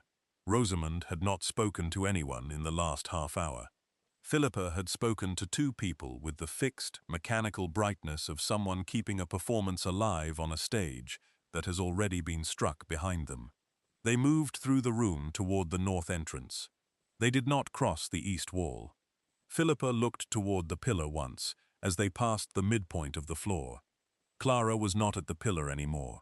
She had moved, sometime in the past 20 minutes, to a position nearer the musicians, closer to the warmth and the light, and she was standing with a glass of wine that a footman had brought her, and she was listening to something a woman in blue had said to her, and she was responding, and her face was doing something Edmund had not seen it do all evening. She was not performing. She was simply there. Philippa looked at her for 2 seconds. Then she looked away and kept walking, and did not look back. The consequences came in a sequence that Norris, in his weekly summaries to Edmund over the following month, documented with the same brevity he brought to everything. Cecily's solicitor, her cousin Price, resigned his position in the Whitmore household's legal matters within 48 hours of the banquet. He sent a letter. It was 4 lines. He cited a conflict of interest without elaborating on the nature of it, which was its own elaboration. The boundary confirmation that Cecily had been delaying for 11 months was signed, in her absence, by Clara as the property's legal owner within the week. The tradesman correspondence, which had been addressed to Clara's attention for 6 years by habit, continued to arrive, addressed to Clara's attention by right. Philippa's engagement, which had been progressing through the careful stages of a well-managed negotiation, stopped progressing. The gentleman's family made inquiries in late November. They received answers. The engagement was not formally ended. It simply ceased to advance, which in the social architecture of the county amounted to the same thing. Rosamond went to her aunt's house in the country in December. She did not write. Cecily remained in London, where she had social connections that predated George Whitmore and would outlast the current arrangement if she managed them correctly. She was a practical woman. She was being practical. Clara moved into the master bedroom on a Wednesday. She chose the day deliberately. She was aware of the choice she was making. Wednesdays had taken things from her before. She decided it was time for a Wednesday to give something back. She had her mother's writing desk brought down from the attic room, where Cecily had stored it, 3 years after George Whitmore died, on the grounds that the attic needed the space. The desk was walnut, small, with a single drawer that stuck slightly in damp weather and a surface worn smooth at the edges from years of use. Clara had watched her mother sit at it every morning she could remember, before the illness came. She placed it at the window that faced the garden. The lavender bed near the wall was overgrown, 3 seasons of neglect, having turned it from a bed into something closer to a hedge. She noted this. She would deal with it in spring. She sat at the desk on the first morning and drank her tea at whatever hour she chose, and looked at the garden and the cold winter light coming over the wall at a low angle, and she felt the specific quality of a silence that is not empty but full, the way a room feels full when it contains something that belongs in it. She thought about her mother sitting at this desk, the lavender water and the particular soap, the low sound at the back of her throat that meant everything was all right. She thought about the parcel under the pillow for 14 months, and the trunk for 15 years, and the attic room nail with the watercolor and the rolling pin set carefully on the board on a Thursday in November. She thought about all of it, and she did not cry, and she did not need to. She had done the crying that was necessary, in the time that was available, the way she had always managed the things that needed managing. What was left now was not grief. It was something quieter and more durable, something that lasted. Like her. Edmund called 3 weeks after the banquet. He came in a plain carriage with Norris, in the middle of the morning, on a Thursday that had the pale grey quality of a day that intends to be cold and is keeping its word.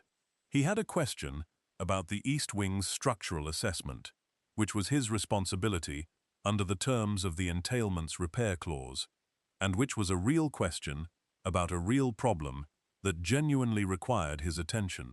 It was also not the only reason he came. Clara received him in the morning room. She had the household accounts on the desk when he arrived, not because she had arranged them there for appearance, but because it was Thursday morning, and Thursday morning was when she did the accounts, and she saw no reason to change her Thursday morning on anyone's account, including a duke's. He sat in the chair across the desk and looked at the accounts and said, "You keep your own books." "I have kept the household books for 9 years," she said. "I know," he said. "Norris's report mentioned it." "What else did Norris's report mention?" He looked at her. "A great deal," he said. "I read it 3 times." Clara looked at him. "That is an unusual number of times to read a 1-page document." "It is," he agreed. They looked at each other across the desk, with the accounts between them, and the morning light coming through the window at the angle that meant it was still before 11, and neither of them said what they were both aware of, because neither of them had arrived yet at the point where saying it was the right thing to do. They were getting there. Both of them knew it. He stayed 2 hours. They discussed the East Wing. They discussed the repair costs and the structural survey and the timeline for the assessment. They discussed 3 practical matters of estate management in which Clara demonstrated, without appearing to demonstrate, a level of knowledge that caused Edmund to stop twice mid-sentence and look at her with an expression that was not surprise exactly, but the recalibration of a man who already thought well of someone and has just found a new ceiling. He came back the following Thursday, and the Thursday after that. The portrait was commissioned in February. Edmund arranged it without telling Clara, which she discovered only when the painter arrived on a Tuesday morning and introduced himself, and explained that His Grace the Duke of Renmore had engaged him for a portrait, and had specified the subject, and the setting, and the particular quality of light from the window that faced the garden, which he had been told was best in the morning. Clara looked at the painter, then at the window, then at the writing desk positioned in the light from the garden. She sat down at the desk. She placed her hands on the surface. She looked at the painter and said, "You had better tell me exactly what he specified." The painter told her. He had been given detailed instructions. The desk at the window, the morning light, the garden visible through the glass. He had been told that the subject would know the sitting was for a portrait, but not that the Duke had commissioned it, and that when she learned this, she was to be told that the commission was already paid and the painting already contracted, and that she was welcome to argue about it after the sittings were complete. Clara sat with this for a moment. Then she straightened her back and looked at the painter and said, "How many sittings?" "4," he said. "Thursday mornings," she said. "I have other things to do on the other days." The painter said, Thursday mornings were entirely suitable. The portrait took 6 weeks. It was finished on a Tuesday in March, and collected by a man who arrived with a plain cart and no explanation, which Clara understood to mean it was going somewhere before it came back, and that wherever it went, decisions were being made about it that she had not been consulted on. She said nothing about this. She was choosing her arguments, and this was not one of them. Edmund hung it on a Thursday. He arrived that morning in the plain carriage with Norris and 2 men from the estate, and the painting wrapped in cloth on the cart behind. Clara was at the writing desk when she heard the carriage on the gravel. She put down her pen. She did not go to the window. She heard the front door. She heard voices in the entrance hall. She heard the particular sounds of something large being moved carefully. Then Edmund knocked on the morning room door and came in and stood in the doorway. "It is hung," he said. "I gathered," she said. "Would you like to see it?" She looked at him for a moment. Then she stood up and came around the desk and walked past him into the corridor. The entrance hall. The portrait was on the north wall, in the space where a landscape had hung for as long as Clara could remember, a landscape Cecily had brought from her previous house and installed without consulting anyone. The landscape was gone. The portrait was there. Clara stood in front of it. She looked at it for a long time. It was her, precisely, accurately, without flattery, sitting at her mother's desk at the window, with the morning light coming in from the garden and falling across her hands on the surface, her face at rest in the way it was at rest when she was alone and unobserved, the face she wore when there was no one to perform neutrality for. The painter had been good, better than she had understood during the sittings, when she could not see what he was seeing. He had painted the light correctly. the particular quality of it through that window, and he had painted the desk correctly, the worn edges and the stuck drawer, and the weight of something used every day by someone who worked. And he had painted, in the right-hand corner of the desk's surface, barely visible but completely intentional, a small square of cream silk with gold embroidery, mounted in a plain glass frame. The wine stain was visible at the edge of the silk, darker than the rest, the color of something that has been through something. She stood in front of the portrait and looked at that small square for a long time. Edmund was standing behind her. She could hear him breathing. She did not turn around immediately. She let herself have the moment first. The portrait and the window and the desk and the garden behind the glass and the small square of ruined silk in its frame. "You went back for it," she said. "Norris went back," he said, "at my instruction. The morning after the banquet, he retrieved it from Lord Ashby's hall table before the staff cleared the room." Clara looked at the portrait. "You had it framed," she said. "Yes. Before you knew what I would do with it." "Yes." She turned around. He was standing 3 feet from her in the entrance hall of her mother's house, in the morning light that came through the front windows at this hour, in his plain Thursday carriage coat, with no ceremony about him and no performance. Just a man standing in a hallway, waiting to see what she would do next, with the information she had been given. She looked at him. He looked back. "You are going to have to stop making decisions about my house without telling me," she said. "I expect so," he said, starting with the portrait. "The portrait is already hung." "I noticed," she said. A pause. The hallway was very quiet. Outside, she could hear the men from the estate talking to each other by the cart, and Norris's footsteps on the gravel, doing whatever Norris did when he was giving people space, and the distant sound of the garden in the cold morning air. "I like it," she said. "That is not the point. The point is the process." "I understand," he said. "I am not certain you do." "Then you will have to tell me," he said, "as many times as necessary." Clara looked at him.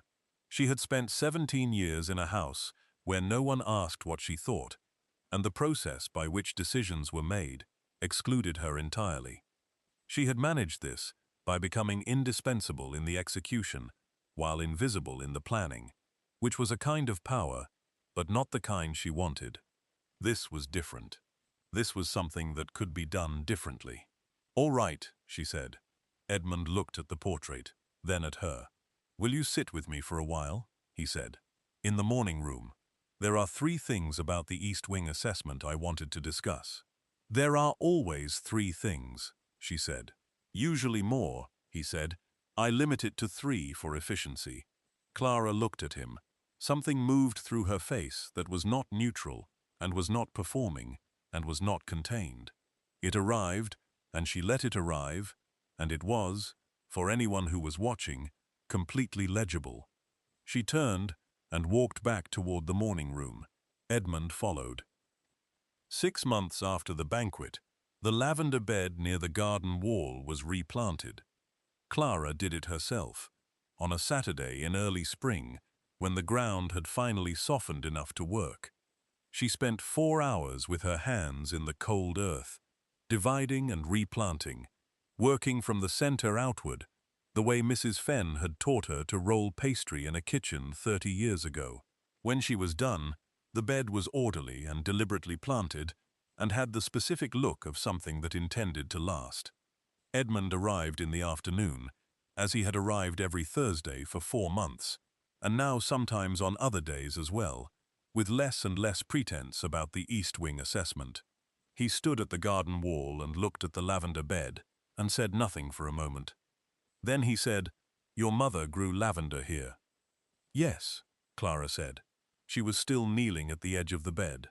Her hands were dirty. She did not stand up immediately. "Norris's report mentioned it," he said.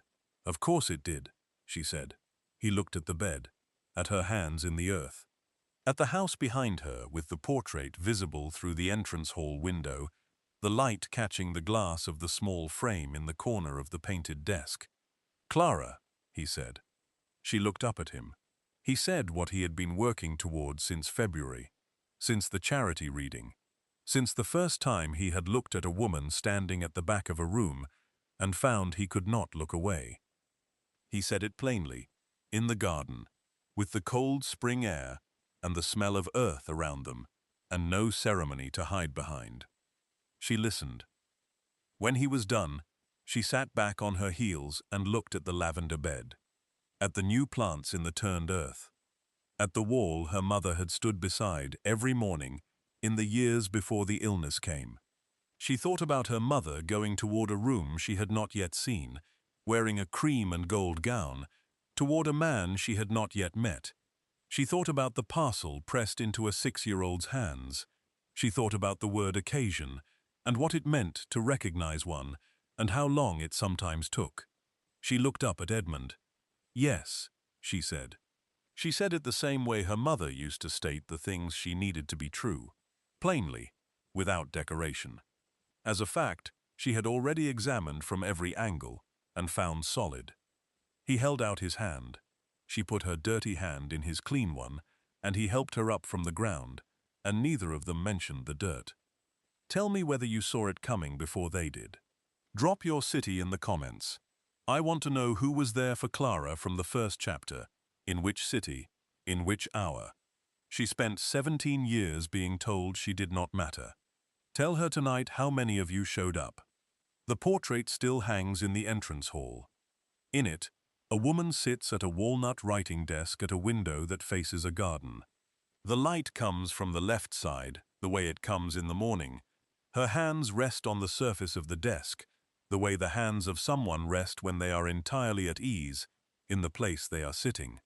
In the right-hand corner of the desk, barely visible but completely intentional, there is a small square of cream silk, mounted in a plain glass frame.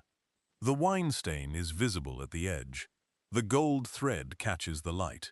On the back of the canvas, in the painter's handwriting, is the subject's name, and below it, in a different hand, in ink that has not faded in 6 months, and will not fade in 60 years, 3 words: she was always.